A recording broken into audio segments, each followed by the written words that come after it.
ভাতের হোটেলের হারুন ভাগিছে দেশ থেকে ভাগের আগে হাউনের আবার আকিকা হয়েছিল।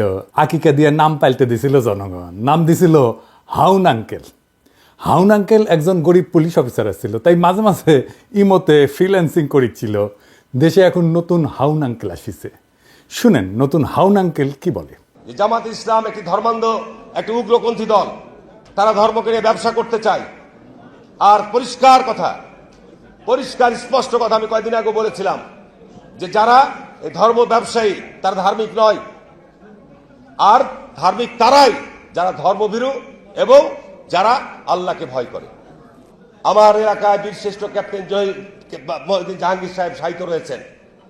উনি রাজাকারদের দ্বারা নিহত হয়েছেন, পাকিস্তানি সেনাবাহিনীর দ্বারা নিহত হন নাই। শেখ মুজিব সাধারণ ক্ষমা ঘোষণা করেছিলেন, শেখ হাসিনা এসে বিচার শুরু করেছিলেন।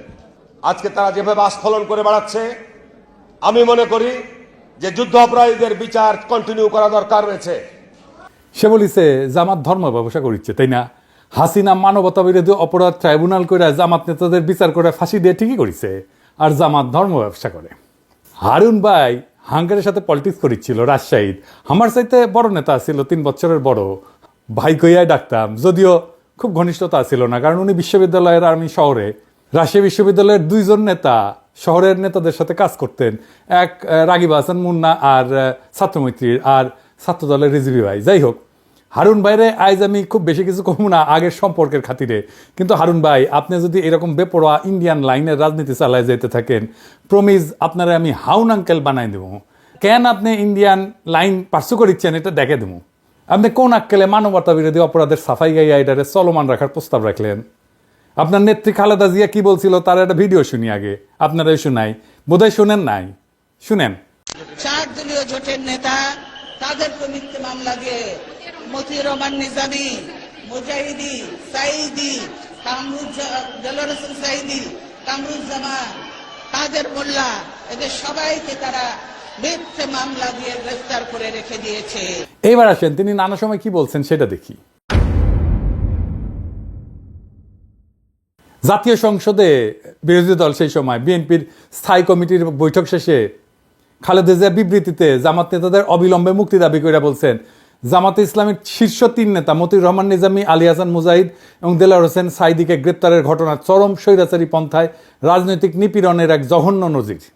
সুপ্রিম কোর্টের আইনজীবী সমিতির নবনির্বাচিত কর্মকর্তাদের এক সম্বর্ধনা অনুষ্ঠানে প্রধান অতিথির বক্তৃতায় খালেদা জিয়া বলছিলেন, বিচারের নামে প্রহসন এবং বিনা বিচারে আটকে রাখার এক জঘন্য ফাঁদ যুদ্ধাপরাধের বিচারের নামে গঠিত আন্তর্জাতিক অপরাধ ট্রাইব্যুনাল। এই ট্রাইব্যুনালের আইন, বিধি ব্যবস্থা, তদন্ত ও গঠন প্রক্রিয়া কোনো কিছুই স্বচ্ছ কিংবা আন্তর্জাতিক মানসম্পন্ন না।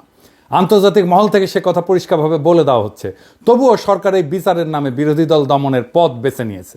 এমনকি নয়াপল্টনে বিএনপির কেন্দ্রীয় কার্যালয়ের সামনে 4 দলীয় জোটের সমাবেশে খালেদা জিয়া যুদ্ধাপরাধের বিচারের নামে প্রহসন চলছে বলে দাবি করছিলেন। যুদ্ধাপরাধের বিচারকে রাজনৈতিক উদ্দেশ্য প্রণোদিত প্রহসন ছাড়া কিছুই নয় বলে অভিযোগ করে খালেদা জিয়া বলছিলেন, প্রধানমন্ত্রী একসময় জামাতে ইসলামকে পাশে বসায় রাজনীতি করছেন, তখন কোথায় ছিল যুদ্ধাপরাধ?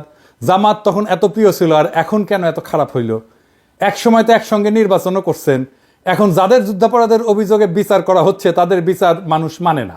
বিএনপির ক্ষেত্রে একই জিনিস চলে, জামাতের সাথে রাজনীতি করছেন, ঐক্য করছেন, নির্বাচন করছেন, সরকার গঠন করছেন, এখন জামাতে তো খারাপ হয়ে গেল। তো হারুন ভাই, আপনি খালেদার যে চাইতে বড় বিএনপি হয়েছেন। হ্যাঁ, 2018 সালের 900 ভোটের নির্বাচনে বগুড়া সদরের আসনটা ছাড়া, কারণ ওইখানে বগুড়া সদরে কারো কারচুপি করার ক্ষমতাই নাই, আওয়ামী লীগ চাইলেও পারতো না কারচুপি করতে, তাই ওই সিটটা বাদ। ওই সিট বিএনপি পাবেই। বাকি সব আসন যেখানে জাতীয় ঐক্যফ্রন্টের ক্যান্ডিডেট জিতেছিল, তাদের সাথে ইন্ডিয়ার গভীর সম্পর্ক ছিল, তাদেরকে জিততে দিছিল।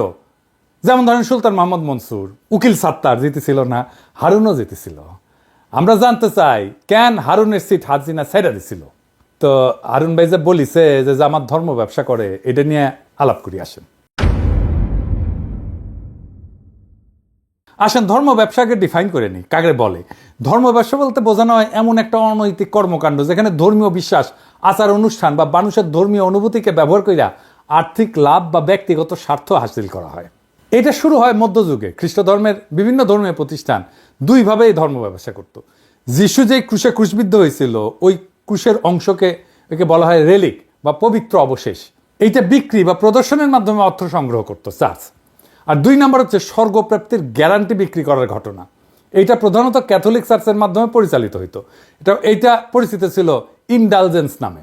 এমন একটা ধর্মীয় নীতি যেখানে পাপের শাস্তি কমানোর বা মাফ করার প্রতিশ্রুতি দিয়া চার্চ অর্থ গ্রহণ করত। এইখান থেকে ধর্ম ব্যবসা শব্দের উৎপত্তি। জামাত কি হারুনের কাছে কোনো ধর্মীয় পণ্য বেচেছে? হাসিনার গুণগান করতে করতেও কাইট হয়ে যাইতো হারুন। দেখেন উন্নয়নের প্রশংসা করতে করতে কাইট।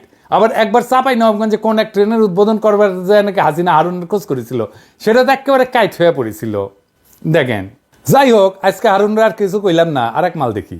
খালেদা জিয়ার উপদেষ্টা ফজলুর রহমান সাহেব, সাবেক ছাত্রলীগের সভাপতি, ওই যে কেন বিএনপি করে বুঝি না, ওই বিএনপির বসে রাজনীতি করেছে আওয়ামী লীগের। ওই খালেদা জিয়ার নাকি উপদেষ্টা। তো খালেদা জিয়া কি উপদেশ দেয়? এইটা সাহেব, ওই যে ওইটা দেখান না, শেখ মুজিব খুব খারাপ লোক কইয়া যে বাণী দিছে সেটা দেখান। এই দেশের সবচেয়ে খারাপ মানুষের নাম হলো শেখ মুজিবুর রহমান। উনি 3রা জানুয়ারি বঙ্গবন্ধু শেখ মুজিবুর রহমান 71 সনে রেসকোর্স ময়দানে মিটিং করে বলল, 6 দফার দাড়ি কমা সেমিকোলন বাদ দিয়ে যদি আমরা কেউ আপোষ করি, আপনারা আমাদেরকে জ্যান্ত কবর দিবেন। সে আপোষ না করে শেখ মুজিবুর রহমান খুব খারাপ কাম করছে। এই খারাপ কাজ করার কারণেই দেশটা মুক্তিযুদ্ধ পর্যন্ত পড়ছে। বঙ্গবন্ধু শেখ মুজিবুর রহমান 25শে মার্চ পর্যন্ত ইতিহাসের ক্যাপ্টেন সে। 1966 সন থেকে 1971 সন পর্যন্ত ইতিহাসের মুক্তিযুদ্ধের ক্যাপ্টেনের নাম হলো শেখ মুজিবুর রহমান। এখানে জিয়াউর রহমান একটা সেঞ্চুরি মারছে নতুন প্লেয়ার হিসাবে। আর যে পাকিস্তানি সুন্দর সুন্দর ছেলেরা আইসা আমাদের সুন্দরী মেয়েরা বিয়া করিয়া করাচি পিন্ডিতে নিয়ে যাইতো, আর আমরা মনে করতাম আমাদের বাগনা বাগনি গুলা খুব সুন্দর হয়েছে। এটা থেকে শেখ মুজিবুর রহমান আমাদেরকে বঞ্চিত করছে। খুব খারাপ মানুষ শেখ মুজিবুর রহমান। শুনলেন তো, এটা বিএনপির নেতা নাকি আওয়ামী লীগের নেতা? আরো শুনেন কি কয় ছাত্রদের কোনো কন্ট্রিবিউশন ছিল না জুলাই আগস্ট বিপ্লবে, 90% বিএনপির কর্মী। জনতার সেই অবস্থার মধ্যে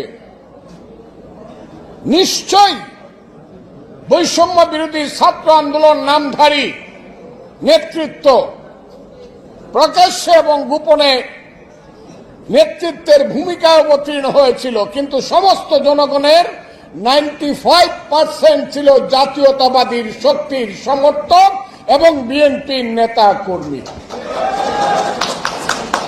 আমি শুধু বলবো, উদাহরণ দেওয়ার জন্য, শুধু যাত্রাবাড়িতে থেকে দাউদকান্দি পর্যন্ত যে লক্ষ লক্ষ মানুষ ছিল, শেষ দিন যে 137 জন লোক জীবন দিয়েছে থানা দখল করতে গিয়ে যাত্রাবাড়ি, এরা কারা? এদের একজন কি ছাত্র ছিল? এদের একজন কি বৈষম্য বিরোধী ছাত্র আন্দোলনের নেতা ছিল, কর্মী ছিল? না, এদের প্রায় 99% লোক ছিল শহীদ জিয়ার আদর্শের কর্মী, খালেদা জিয়া এবং তারেক রহমানের কর্মী। কারণ আইসেনি আসিচ্ছি, এই প্রসঙ্গে আসিচ্ছি। আপনার নেতা মির্জা ফখরুল কি কইছিল আন্দোলন সম্পর্কে? বিএনপি নাকি আন্দোলনে ছিল না। এই যে দেখেন, তার কথা শুনেন। আন্দোলনের সঙ্গে শিক্ষার্থীরা সরাসরি জড়িত, আমরা এই আন্দোলনের সঙ্গে কখনোই সরাসরি জড়িত নই। 90% বিএনপি কর্মী হয়ে গেল। আর দেখেন, ছাত্রদের বিরুদ্ধে কি বিপুল ঘৃণা। সমন্বয়ক নামে 22-23 বছরের ছাত্ররা ডিসির সাথে মিটিং করতে যেতেছে, আর ওনার পুচ্ছে আগুন ধরে গেছে। শুনেন, এখন বাংলাদেশের সব দলের চেয়ে বড় দলের নাম হলো সমন্বয়কের দল। আমি কিশোরগঞ্জে গেছিলাম, যদি 4-5টা ছেলে হাতে ডায়েরি নিয়ে হাঁটে। আমি কেন আসছিলাম? ডিসি সাহেবের সঙ্গে মিটিং করতে আসছি। কোন ক্লাসে পড়ো? কলেজে ফার্স্ট ইয়ারে পড়ি, গুরুদয়াল কলেজে। এইভাবে 3টা জেনারেশন নষ্ট হয়ে যাচ্ছে বাংলাদেশের। কারণ সমন্বয়ক হইলে পরে ফার্স্ট ইয়ারে পড়েই ডিসি সাহেবের সাথে মিটিং করে প্রজেক্ট করা যায়। এইবার দেখেন নিজেই কি কইতেছে, যে ও নিজে, ফজলুর রহমান নিজে যখন ওই বয়সে ছিল, ওই বয়সে 32 জনের মারছে, যারে কইছে তারই মারছে, তার সাঙ্গপাঙ্গরা। যে শুনেন, আমরা ছোটখাটো মানুষ, কিন্তু আমি যে 23 বছরে যে পাওয়ার পাইছিলাম, এখন ইউনুস সাহেবের সেই পাওয়ার নাই। আমি আবারও বলছি, 23 বছর বয়সে আমার হাতে যে পাওয়ার ছিল মুক্তিযোদ্ধা কমান্ডার হিসাবে, আমি ইচ্ছা করলেই বলতে পারতাম, ও এরে ফেলায় দে। 16 ডিসেম্বরের আগে এ রাজাকার আমার বিরুদ্ধে যুদ্ধ করছে, ফেলায় দে। 15 জনকে গুলি করে আমার যে সৈনিকরা ছিল, মুক্তিযোদ্ধারা ছিল, ফেলায় দিয়েছে গাঙ্গের পারে। দেখেছেন? তা মুরব্বী, আপনার কি আদৌ ডিসিদের সাথে মিটিং করে ছাত্রদের নিয়ে ইনকা বিষোদ্গার করা উচিত? ওরা বিরোচিত কাজ করেছে, দলে দলে কাতারে কাতারে জীবন দিয়া সারা দেশের মানুষের জায়গায় তুলছে, ঐক্যবদ্ধ করছে। আর আপনার এখন পৌরুষ জেগে উঠছে না, আপনি কইতেছেন কোনো কন্ট্রিবিউশন নাই। আপনি হুশে আছেন মুরব্বী, আপনি মুরব্বী মানুষ, বেশি কিছু কমু না। আপনারা করেছেন কি, ঈদের পরে আন্দোলন কইরা কইরা তো বছরের পর বছর পার করেছেন, এখন গলাত প্রচুর জোর এসেছে না? আপনাদের তো মির্জা আব্বাস কইছে 28 অক্টোবর প্রাণ ভয়ে প্রতিরোধ গড়ে তুলতে পারেন নাই, এখন পাঙ্খা গজাইছে, হিংসা হয় ছাত্রদের, আপনারা হাত মারিছেন, বুঝেছেন? 16 বছর ধরে হাত মারিছেন, ছাত্ররা পাইরা ফেলা গোয়া মেরে দিচ্ছে 3 সপ্তাহে হাসিনার। ফাল পারা বন্ধ করবেন, আবার ফাল পারবেন তো পাবলিকে কলে পাইরা ফেলবে, খুব খেয়াল। এইগুলা হইতেছে বাকশালী ডিম, বুঝছেন? বিএনপির বাসাত রাখিছে, বিএনপি তা দিচ্ছে এগুলাতে, এটা ফুটে বাকশালী চাও বাড়াবে। এবার বলেন, এই যে ভারত ঘেঁষার বাম এলিমেন্টগুলা কই থেকে বাইর হইতেছে বিএনপির মধ্যে থেকে, আর প্রমিনেন্স পাইতেছে, এত মিডিয়া কভারেজ পাইতেছে, এইখানেই আছে বিএনপির আগাম নির্বাচনের দাবির প্রশ্ন। বিএনপির আগাম নির্বাচন এটা ইন্ডিয়ান গেম। এবার কইবেন যে কইলেই হইলো, আমি কোনো অনুমান করে কথা বলি না। আপনি দেখেন বিনা সিক্রি কি কইতেছে, সে বাংলাদেশে 111-এর আগে ইন্ডিয়ান হাই কমিশনার ছিল, সে আগে নির্বাচন পরে সংস্কার, এই আইডিয়ার প্রবক্তা। শুনেন তার মুখে শুনেন। The political parties of Bangladesh are saying this to Mohammed Yunus. Elections first. The reforms are to be done only by an elected government. This is business. এইবার যে ইন্ডিয়ান যে প্ল্যান, এবার বুঝিছেন? বিএনপিকে তো জবাব দিতে হবে, কেন বিনা সিক্রি তাদের দাবির পক্ষে কথা বলে। বিএনপি যে নির্বাচন করিচ্ছে, এটা কি ঠিক কাজ হচ্ছে? তার আগে প্রফেসর ইউনূসের সরকারের সমালোচনা করে নিয়ে এটা বলার দরকার আছে, কারণ বিএনপির এই নির্বাচন করে সিক্কর পাড়ার পিছে প্রফেসর ইউনূসের সরকারের দায় আছে। তো কেন বিএনপি নির্বাচনের দাবি তুলতে পারতেছে সেটা আলাপ করা দরকার না? আসেন করি। প্রফেসর ইউনূসের সরকার তো এমনিতে স্লো, এমন উদ্ভট ডিসিশন নিতেছে যে ডায়াপার পরে উপদেষ্টারা, পাবলিক বিরক্ত হইতেছে। দৃশ্যমান উন্নতি আছে কিন্তু তাও পাবলিক বিরক্ত হইতেছে। এই যে হাসিনা আমলে 400 টাকা কেজি কাঁচামরিচ খাওয়াইছিল না, এখন কাঁচামরিচ এখন কত, 40 টাকা কেজি, তাও মানুষ বিরক্ত কেন? আমি বলছিলাম না যে ভ্যাট শূন্য করে দিতে হবে ওষুধে, নিত্য ব্যবহার্য ওষুধে, এমনভাবে নিত্য ব্যবহার্য ওষুধে কমাইতে হবে। আর লাইফস্টাইল ওষুধ মানে ভিটামিন, মিনারেল, প্রোবায়োটিক আর ধ্বজভঙ্গ সারানোর ওষুধ, এগুলোতে সরকারের ভ্যাট বাড়াই দিতে হবে, রাজস্ব যেন না কমে সরকারের। স্বাস্থ্য মন্ত্রণালয় কিন্তু এই প্রস্তাব নিয়ে কাজ করতেছিল, আমার প্রস্তাব গ্রহণ করছিল, তাদের ধন্যবাদ জানাই। তালিকা ফাইনাল হয়ে যাওয়ার মাত্র 2 দিন আগে ওষুধের উপরে ভ্যাট বসাই দিল অর্থ মন্ত্রণালয়। এতে নাকি সমস্যা হবে না, অর্থমন্ত্রী কইছে। আরে সমস্যা হবে কি হবে না এটা তো আমরা বুঝি। জিজ্ঞাসছিলেন আমাদেরকে সালাউদ্দিন সাহেব, আপনি আমাদের মতামত নিয়েছিলেন, রাষ্ট্রে কি আপনার বাপের তালুকদারি যে ইচ্ছা হইলো ভ্যাট বাড়াইলাম? আপনারা গালাইছিলাম, এরে ওরে কমপ্লেন করেছিলেন। নূরজাহান আপা বলে যে তুমি গালায় বানা এখন থেকে বয়স্ক মানুষকে, আমি গালি দেওয়া বন্ধ করেছি উনার রিকোয়েস্টে, আর আপনাদের পাঙ্খা গজাইছে। নূরজাহান আপা দেখেন, এবার দেখেন, আপনার কাছে তো আমি কমিটমেন্ট দিছিলাম গালি দিব না, দেখেন আপনার মন্ত্রণালয়কে খাইলো বাম্বু। পাবলিক এখন আপনারে গালাইতেছে যে আপনি বোধহয় ওষুধের দাম বাড়াইছেন। আচ্ছা সালাউদ্দিন সাহেব, ওষুধের উপরে ভ্যাট বাড়ানোর আগে আপনার একবারের জন্য মনে হইল না যে আমি একটু স্টেক হোল্ডারদের সাথে আলাপ করে নিই? আমার সাথে আলাপ না করেন, আপনারা তো মানুষ বিলে মনে করেন না। হ্যাঁ বলেন, কার সাথে আলাপ করেছিলেন?